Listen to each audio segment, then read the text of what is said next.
James Melendez, welcome to the tasting table. This wine is next. This is called Possessioni by Serego Alighieri. This is an IGT wine from the Veneto 21 vintage. I'll give you my thoughts, impressions, and point score, so stay tuned.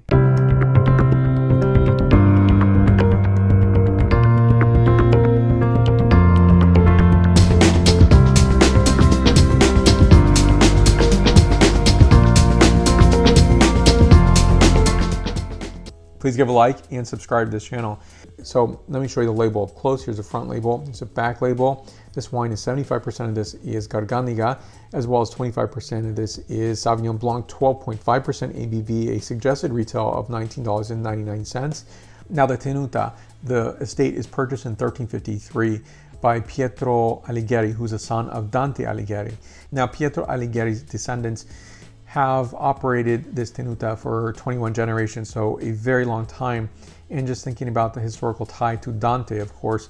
So Dante comes from Firenze, Florence, a well-known poet and something that is so integral to the Italian language today. And so he popularizes the Italian vernacular, or the Tuscan vernacular, which becomes the Italian language and is modernized, especially in the past 2 centuries.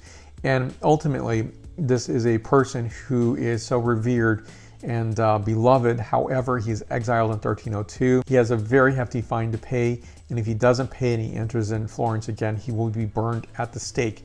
So therefore, he stays clear of Florence. So Dante is invited by Bartolomeo I della Scala to live in Verona, and he does for a short period of time.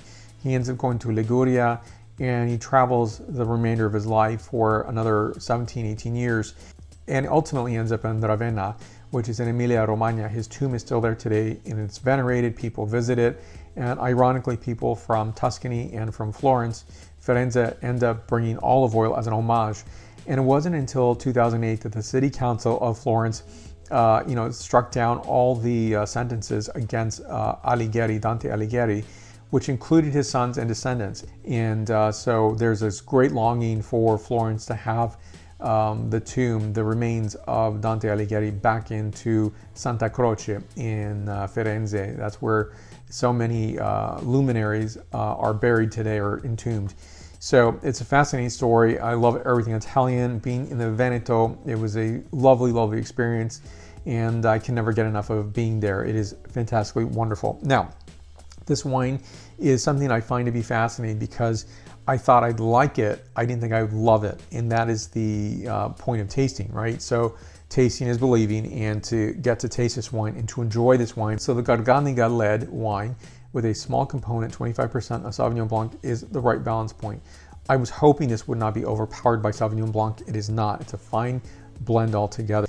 So enjoy this with salumi and cheeses, and to enjoy this with a variety of foods. Vegetarian and seafood is, I think, ideal. White pizza dishes are fantastic with this wine. And so here we go with the character of the nose. So very fresh and clean wine, a nose of fresh coastal lemons, compacted seashells, and a subtle note of gardenia. Very nice character to this wine. Next is a palate characterization. So superbly and aptly dry wine, one where I think the dryness is within check. It is not an austere wine whatsoever.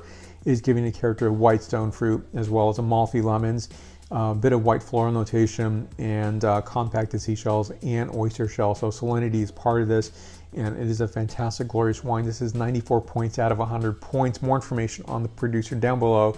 Check them out, and they are in the Valpolicella area, which I was also fortunate to visit. So I haven't visited this producer at this point, but I hope to in the future. Thank you for watching.